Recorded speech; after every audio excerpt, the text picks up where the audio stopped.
신앙 고백 드리겠습니다.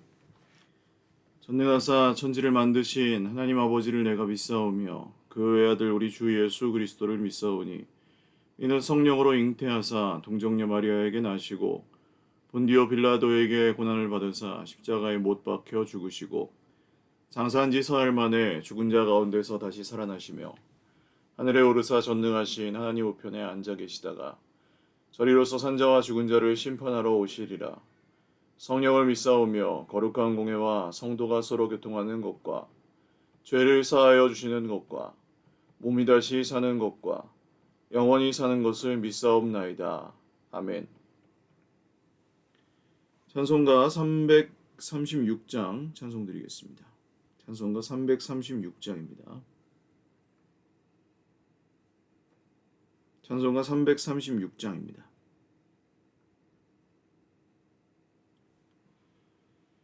환난과 핍박 중에도 성도는 신앙 지켰네. 이 신앙 생각할 때에 기쁨이 충만하도다. 성도의 신앙 따라서 죽도록 충성하겠네. 옥중에 매인 성도나 양심은 자유 얻었네. 우리도 고난 받으면 죽어도 영광 되도다. 성도의 신앙 따라서 죽도록 충성하겠네. 성도의 신앙 본받아 원수도 사랑하겠네. 인자한 언어 행실로 이 신앙 전파리라. 성도의 신앙 따라서 죽도록 충성하겠네.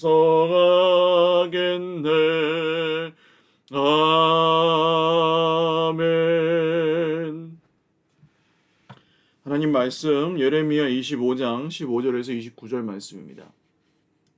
구약성경 예레미야 25장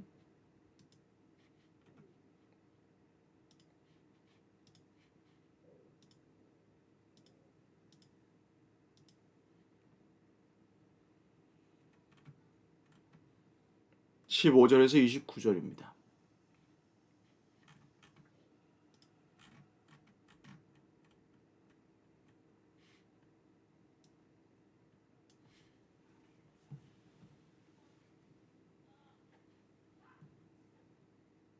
한 목소리로 읽겠습니다. 이스라엘의 하나님 여호와께서 이같이 내게 이르시되 너는 내 손에서 이 진노의 술잔을 받아가지고 내가 너를 보내는 바 그 모든 나라로 하여금 마시게 하라. 그들이 마시고 비틀거리며 미친 듯이 행동하리니 이는 내가 그들 중에 칼을 보냈기 때문이니라 하시기로 내가 여호와의 손에서 그 잔을 받아서 여호와께서 나를 보내신 바 그 모든 나라로 마시게 하되 예루살렘과 유다 성읍과 그 왕들과 그 고관들로 마시게 하였더니 그들이 멸망과 놀램과 비웃음과 저주를 당함이 오늘과 같으니라. 또 애굽의 왕 바로와 그의 신하들과 그의 고관들과 그의 모든 백성과 모든 섞여 사는 민족들과 우스 땅의 모든 왕과 블레셋 사람의 땅 모든 왕과 아스글론과 가사와 에그론과 아스돗의 나머지 사람들과 에돔과 모압과 암몬 자손과 두로의 모든 왕과 시돈의 모든 왕과 바다 건너쪽의 섬의 왕들과 드단과 데마와 부스와 살적을 깎은 모든 자와 아라비아의 모든 왕과 광야에 섞여 사는 민족들의 모든 왕과 시므리의 모든 왕과 엘람의 모든 왕과 메대의 모든 왕과 북쪽 원근의 모든 왕과 지면에 있는 세상의 모든 나라로 마시게 하니라. 세상 왕은 그 후에 마시리라.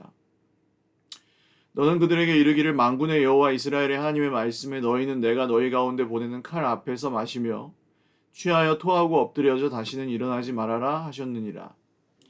그들이 만일 네 손에서 잔을 받아 마시기를 거절하거든 너는 그들에게 이르기를 만군의 여호와께서 말씀하시기를 너희가 반드시 마셔야 하리라. 보라 내가 내 이름으로 일컬음을 받는 성에서부터 재앙 내리기를 시작하였은즉 너희가 어찌 등이 형벌을 면할 수 있느냐 면하지 못하리니 이는 내가 칼을 불러 세상의 모든 주민을 칠 것임이라 하셨다 하라. 만군의 여호와의 말씀이니라. 아멘. 기도드리겠습니다. 살아계신 하나님 아버지 감사합니다. 주님의 은혜를 찬송하며 오늘 이 아침에도 주님의 거룩하신 이름을 예배합니다. 주님 우리의 예배를 받아주시고 오늘도 우리에게 말씀하여 주시기를 원합니다. 하나님 오늘도 주님의 나라가 우리 가운데 임하여 주시기를 원하고 또 우리에게 우리가 꼭 들어야 될 말씀을 들려주시기를 원합니다. 하나님 우리의 모든 죄와 허물을 주 예수님의 십자가로 온전히 사해 주셨고 또 오늘 우리가 주님의 은혜로 하나님 나라 백성이 되어서 하나님의 말씀을 따라 살아갈 수 있도록 순종하는 주님의 친백성 되게 하여 주셨음을 믿습니다. 그 은혜를 따라 오늘도 변화되는 새 삶을 조금씩 또 연습하며 훈련하며 살아가기를 원하오니 듣는 말씀 가운데 우리 안에 깨달음이 있게 하시고 또 그 가운데 순종하는 하나님의 성령을 잘 따라가는 그런 부드러운 마음이 있게 하시고 성령께서 주시는 은혜를 따라서 저희들 말씀을 잘 붙들어 행할 수 있게 하옵소서. 여러 환난 중에 있는 우리 형제 자매들을 건져주시고 오늘도 주님 앞에 간절히 구하는 모든 기도의 제목들마다 주님께서 측량할 수 없는 은혜로 저희들에게 공급하셔서 채워주시고 일하여 주시옵소서. 감사하옵고 예수님의 이름으로 기도 올리옵나이다. 아멘. 할렐루야. 오늘도 하나님의 은혜와 평강으로 풍성한 하루 누리시기를 바랍니다. 오늘 이제 예레미야 성경으로는 마지막 아마 묵상이 될 것 같습니다. 내일까지 토요일까지 예레미야 25장 마지막 부분인데요. 토요일 새벽 기도는 없으니까 내일 개인적으로 묵상하실 거고 오늘 이 말씀의 핵심적인 단어는 뭘까요? 진노의 잔입니다. 하나님의 진노의 잔을 이제 마시게 될 나라들의 이름이 열거되는데 이게 어떤 뜻이냐면 지금까지는 예루살렘이 심판을 당할 것, 유다 나라가 심판을 당할 것에 대한 내용이 쭉 계속되었잖아요. 그런데 사실은 하나님을 배반한 유다 나라에만 심판이 일어날 것이 아니라는 얘기죠. 다시요. 유다에만 심판이 일어날 게 아닙니다. 그러면요. 온 세상을 향해 하나님의 진노가 임한다. 이게 오늘 말씀의 본문의 주제입니다. 그러니까 우리는 잊어버리기 쉽습니다. 세상 사람들 보면 잘 사는 것 같거든요. 잘 사는 나라 이제 미국 같은데 물론 미국도 이제 슬럼가도 있고 좀 가난한 사람들도 있고 그렇지만 어두운 부분도 있긴 하지만 보면 미국은 우리나라보다 잘 사는 나라고 유럽 같은 데 선진국들 보면 우리나라보다 잘 사는 나라가 있으니까 세상 사람들은 잘 사는가 보다 이렇게 생각하거든요. 그렇지 않다는 겁니다. 엊그제 어떤 축구 선수가 네이마르라는 브라질의 축구 선수가 파리 생제르맹이라는 구단에서 이강인 선수랑 같이 뛰는 그 구단에서 사우디의 무슨 알 힐랄인가 하는 구단으로 이적을 했습니다. 시급이 7,500만 원이래요. 시급. 그러니까 1시간에 7,500만 원을 벌어요. 상상해 가십니까? 일당이 그러니까 몇억 원, 몇십억이 10억 몇십억 되는 거예요. 일당이. 그러니까 뭐 그런 걸 보면 그런 사람 너무 행복하겠다. 그런 사람들 너무 잘 사는 것 같다라고 생각하시지만 그렇지 않다는 것입니다.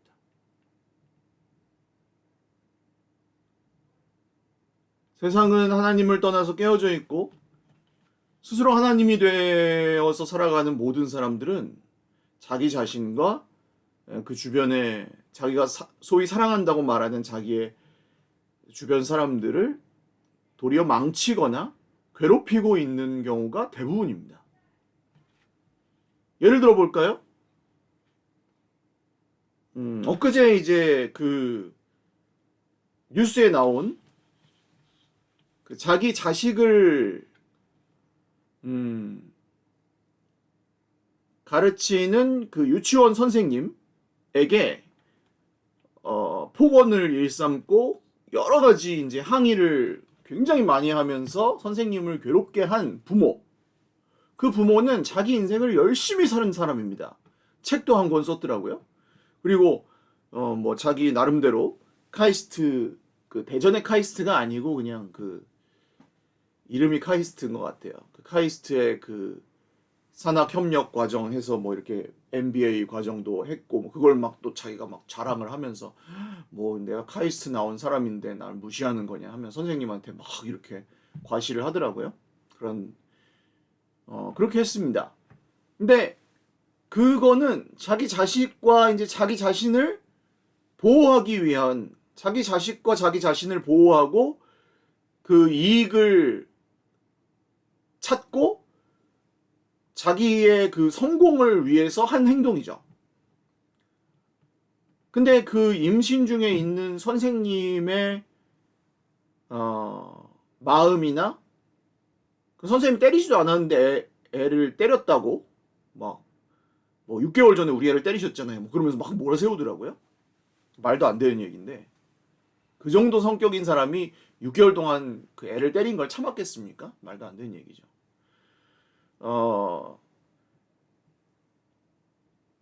나름대로 열심히 산 거예요. 그런데 선생님을 거의 뭐 죽음에 이르게 만드는 거의 정신적인 학대를 했을 뿐더러 지금 어떻게 되었습니까? 그 일이 이제 불거져 나온 결과 뭐 수만 명의 사람들이 이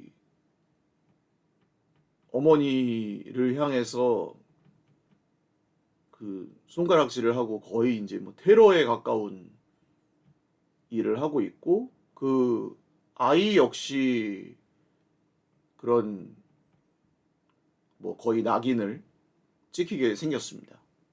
그러니까 이 엄마는 여전히 억울할 겁니다. 자기가 잘못한 게 없어요. 이 엄마는 자기 입장에서는 자기는 자기 아이를 위해서 한 행동이고 자기의 그 이익을 위해서 한 행동이기 때문에 억울하기만 한 거예요. 그러니까 거기 댓글에다가도 내가 괴롭힌 선생님은 안 죽었다. 왜 근데 거기다가 자기는 죽지도 않았으면서 그렇게 터뜨렸는지 모르겠다. 내가 나한테 얘기했으면 내가 사과를 했을 텐데. 이런 식으로 얘기를 한 거예요. 제가 이런 얘기를 왜 장황하게 드리냐면 이게 죄입니다. 그러니까 모르는 거예요. 내가 그게 왜 죄인지를 몰라요. 난 잘못한 게 없어. 왜 근데 나한테 이러는 거야? 나는 그냥 내 아이와 나를 보호한 것 뿐이야. 네가 혹시라도 그런 잘못을 할 수도 있기 때문에 내가 좀 과도하게 한 면은 있지만 나는 너를 그렇게 상처 주려고 한 일은 아니었기 때문에 네가 사과를 요구했다면 난 사과했을 거야. 그런데 네가 이렇게 터트린 건 나한테 오히려 더 큰 잘못을 한 거기 때문에 내가 상처받았어. 이런 식으로 가는 거예요. 생각이.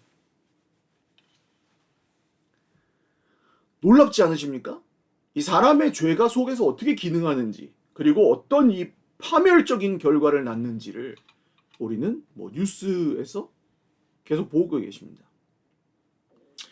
뭐 칼부림 사건이 또 계속 나오고 있죠. 칼부림 사건이 이 칼로 다른 사람을 지나가는 그냥 사람을 해치면서 뭐라고 하는지 아십니까?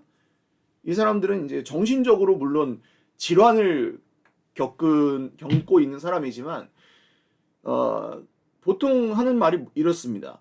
나는 불행한데 나는 불행해. 근데 다른 모든 사람들은 행복해 보여. 그러니까 너희들도 똑같이 불행하게 해주고 싶었어, 나는. 그래서 일단 아무나 해치고 보는 거야. 이런 논리를 가지고 있습니다.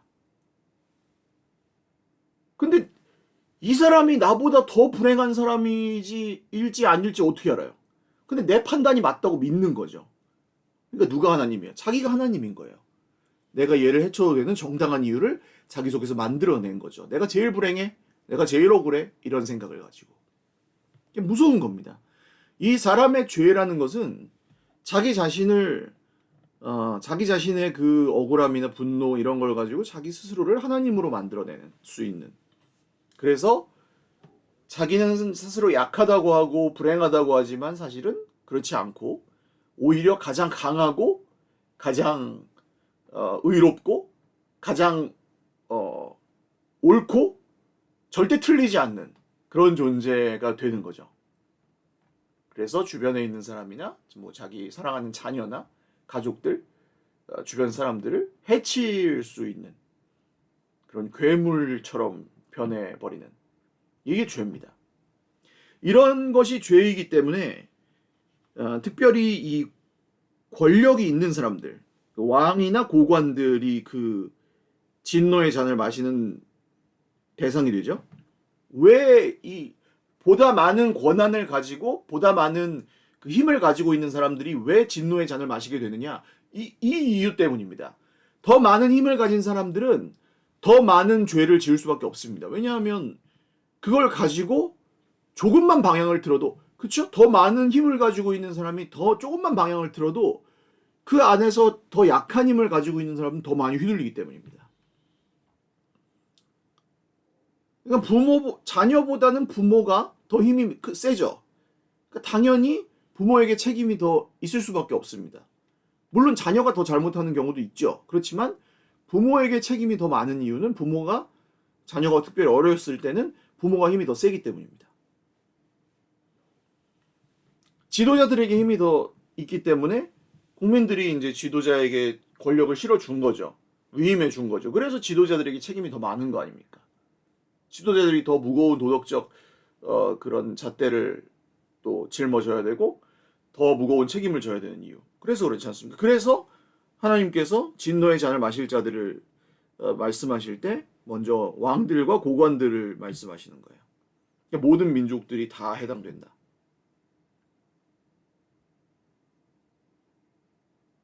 그래서 너희들은 이것을 반드시 마셔야 될 것이고 이게 내 이름으로 일컬음을 받는 성읍에서부터 이 재앙이 시작되는데 너희가 피할 수 있을 거라고 절대 생각하지 말아라. 그러니까 이 주변 이스라엘 유다 왕국과 이스라엘의 역사를 보는 주변 이방 나라들은 에휴 뭐 하나님을 의지하고 어쩌고 하더니 꼴 좋구만 이랬단 말이에요. 근데 그 주변 나라들에 대한 경고가 동시에 이루어지고 있는 것입니다. 심판이. 야, 니네들은 괜찮아가지고 가만 놔두는 줄 알아? 아니야. 이건 지금 유다와 이스라엘만을 향한 얘기가 아니야.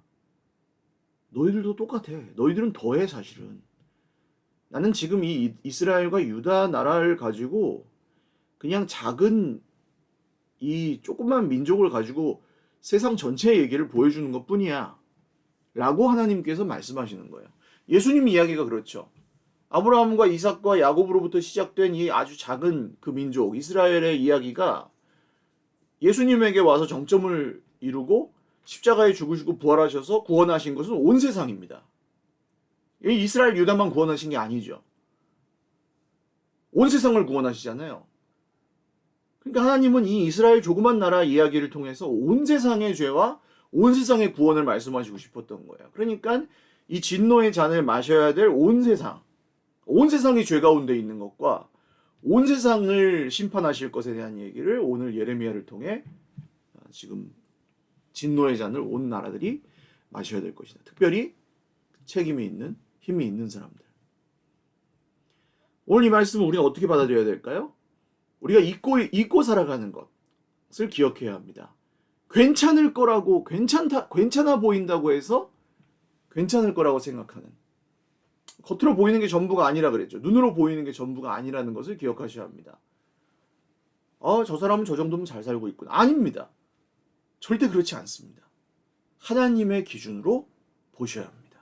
물론 그렇다고 저 사람은 하나님의 기준에 안 맞으니까 불합격 이렇게 보시라는 게 아니에요. 나 자신을 보실 때 뭐 나는 이 정도면 믿음 생활도 잘하고 있고 뭐 나는 이 정도면 뭐 착하고 이런 그냥 겉모습으로 보지 마세요. 다른 사람과 비교한 겉모습으로 특히 보지 마십시오. 하나님 앞에서 십자가 앞에서 보셔야 한다는 것입니다. 내 삶에 우상들이 있는지를 날마다 십자가 앞에 점검하셔야 합니다. 날마다 주님의 말씀 앞에 자기 자신을 점검해 보셔야 합니다. 날마다 주님 앞에 그러니까 자기 자신을 막 과도한 죄책감으로 짓누르는 것 말고 하나님 앞에서 나 자신을 돌아보아 누가 진짜 하나님인지를 확실히 하셔야 한다는 거예요. 내 맘대로 살고 있으면 오늘 회개해야죠. 내 맘대로 살고 있는 그 부분을 주님 앞에 십자가 앞에 못 박으셔야죠. 어제 실패했다면 오늘 다시 도전하셔야죠. 어제 죄를 지었다면 오늘 다시 한번 끊으셔야죠. 그렇게 조금씩 바꿔가는 것입니다. 혼자서 실패했다면 오늘 누군가에게 도움을 청하셔야 되겠죠. 어제 몰라서 실수했다면 오늘은 배워가셔야 되겠죠. 어제 게을러서 시도하지 않았다면 오늘은 부지런을 떨어봐야 되겠죠. 어제 노력이 부족했다면 오늘은 조금 애를 써봐야 되겠죠. 이런 것입니다. 그러니까 우리 삶은 가만히 있지 않으면 돼요. 그냥 방향을 분명히 정하셨다면 어제보다 오늘 조금 더 나아지면 되는 겁니다. 이거는 상황과 형편과 전혀 상관이 없죠. 오늘 달라지면 돼요. 어제보다 조금 더. 다른 건 괜찮습니다. 뭐 건강이 어제보다 조금 더 안 좋아졌을 수 있지만 괜찮아요. 오늘 당장 죽지 않아요. 그러면 오늘 할 수 있는 노력을 다 하는 것입니다. 어제보다 오늘 경제 상황이 좀 안 좋을 수 있죠? 괜찮아요. 막 굶어 죽지는 않습니다. 도움을 청하십시오. 그리고 자존심 상하지만 하나님 앞에 또 기도하고 오늘을 굳세게 이겨나가는 겁니다. 공동체의 도움을 받으십시오. 미안하지만 나를 좀 도와달라. 할 수 있습니다. 그렇게 이겨나가는 거예요. 그리스도인들은. 힘들지만. 현대사회는 스스로의 자존심, 또 내 앞가림은 내가 해야 되고 이런 것들을 자꾸 얘기하는데 그렇지 않습니다. 공동체는 우리가 이 어려운 세상에서 세상의 기준이 아니라 하나님의 기준으로 서로의 생존을 돕고 서로가 하나님 앞에서 하나님의 방법으로 생존하는 것을 서로 사랑함으로 세워가는 공동체를 목적으로 하는 것입니다. 그렇기 때문에 우리는 세상의 방법으로 자존심 서로 세우고 체면을 세우고 이런 게 목적이 아니고 진짜 처절하게 죄와 싸우며 하나님의 기준이 아닌 것들을 우리 안에서 철저히 배격하고 하나님의 방법대로 살기 위해서 씨름하고 그러기 위해서 다른 사람들을 돕고 그러기 위해서 형제 자매들을 다독이고 그런 결단을 한 형제 자매들을 최선을 다해서 원조하고 도와주고 그런 일들을 서로가 하는 거예요. 예를 들어 잘못된 방법으로 돈을 벌고 있는 형제 자매들이 있었는데 나 이제 더 이상 그런 방법으로 돈을 벌지 않고 좀 건실하게 하나님 뜻대로 노동을 해서 돈을 벌겠다. 그 대신 수입이 확 줄었죠. 그럼 그런 형제 자매들은 좀 도와준다거나 이런 일들이 있을 수 있는 겁니다. 그리스도인 공동체에서는. 너무 훌륭하잖아요. 예를 들어 도둑질하면서 내가 돈을 벌었었는데 난 이제 도둑질 안 하고 손 씻고 털고 난 깡패하면서 돈을 벌었는데 그렇게 손 씻고 난 이제 그냥 막노동을 하더라도 내 손으로 일을 해서도 돈을 벌겠습니다. 그렇지만 그렇게 해갖고 생활을 하기가 좀 어려우니까 당분간은 좀 가끔 공동체에서 밥이라도 함께 사주십시오. 이렇게 할 수 있다는 거예요. 우리 그렇게 합시다. 하고 근데 이제 서로의 삶이 좀 연결이 되어 있어야 가능하겠죠. 그런 거는. 그러니까 서로가 죄를 이겨낼 수 있도록 돕는 것을 하는 거예요, 실제로. 나도 어렵지만 하나님 뜻대로 살겠다는 사람들 옆에서 최선을 다해서 도와주는 거죠. 같이 살고 같이 해먹고 같이 돕고 죽지 않고 사는 거. 세상에 막 떠내려가지 않고 어쨌든 살아남는 것. 이것이 우리 공동체의 목적입니다. 죄 가운데 이 진노의 잔을 마시면서 진노의 술잔을 받아 마시면서 사는 것은 너무 쉬워요. 그럼 그냥 다 그렇게 살고 있으니까 세상 사람들이. 근데 그 결과는 어떻습니까? 전부 죽어가고 있죠. 얼마나 고통스럽습니까? 진노의 술잔을 받아 마시는 결과는 매일 밤마다 죽고 싶은 겁니다. 아, 이 지겨운 인생 진짜 그만 살고 싶다. 이게 진노의 술잔을 받아 마시는 사람들의 매일 밤에 드는 생각입니다. 지겹다. 이 심판 빨리 끝나버렸으면 좋겠다. 근데 안 끝나죠. 안 끝나고 그 지겨운 심판보다 더 무서운 심판, 영원한 멸망이 기다리고 있습니다. 그러니까 포기하면 안 됩니다. 주님께서 예비하신 영원한 구원을 소망하며 이겨나가야죠. 공동체의 힘으로 함께. 그래서 이 진노의 잔을 거절하고 거기서 이제 건져내서 같이 살아남는 것. 하나님 뜻대로. 이게 우리의 목적입니다. 예레미야 성경은 진노와 심판만 말하고 있지 않아요. 세상에 가득한 진노와 하나님의 진노와 죄를 말하지만 거기서 우리가 어떻게 해야 살아남을 수 있을지를 반대로 얘기하고 있다고 보시면 되겠습니다. 다시 또 예레미야로 돌아오게 될 날이 또 곧 오겠죠. 이제 시편 말씀으로 넘어가게 될 텐데 예레미야 성경 묵상하시느라 너무 고생 많이 하셨고 가능하면 매일 성경 가지고 계신 분들은 예레미야 앞쪽 1장에서 25장까지의 전체 내용이 어떤 내용이었는지 다시 한번 좀 훑어보시면서 앞쪽에 그 서론적으로 적혀 있는 게 있거든요. 그 내용을 한번 좀 다시 읽어보시면 예레미야 전체 내용을 좀 또 쉽게 파악하실 수 있을 것 같습니다. 오늘도 선한 싸움을 그 진노의 잔을 받아 마시지 말고 주님의 은혜 가운데 선한 싸움을 잘 싸우며 이 어려운 세상이지만 잘 버티며 견디며 함께 이겨나가는 우리 공동체 다 되실 수 있기를 주님의 이름으로 축원을 드립니다. 기도드리겠습니다. 살아계신 하나님 아버지 감사합니다. 주님의 진노의 잔이 이 죄가 가득한 세상 가운데로 쏟아져 가고 있습니다. 그 잔을 마시는 사람들은 밤마다 빨리 이 심판이 끝나고 빨리 그냥 이 한 많은 생을 마치고 싶다는 그런 생각들을 할 것입니다. 그러나 주님 우리는 그 죄 가운데서 벗어나 주님이 주시는 구원과 자유함을 맛보고 그 풍성한 생명을 누리며 주님이 허락하시는 영원한 부활의 소망을 품고 그렇게 살아가고 살아남기를 원합니다. 주님 우리를 인도하시고 영원한 주님의 나라로 우리를 이끌어 주시옵소서. 그 나라에 이르기까지 날마다 결단하며 서로를 세워주고 서로를 돕고 죄로부터 결단하여 또 끊고 하나님의 나라를 향하여 도전하는 우리 모든 형제 자매들 주님께서 응원하여 주시고 우리가 서로를 또 돕고 세워가는 아름다운 공동체로 계속해서 세워져 가게 하옵소서. 감사하옵고 사랑하는 우리 형제 자매들 오늘도 힘주시기를 원하오며 예수님의 이름으로 기도 올리옵나이다. 아멘. 네, 감사합니다. 오늘도 주님 안에서 행복한 하루 되시기를 바랍니다. 사랑하고 축복합니다.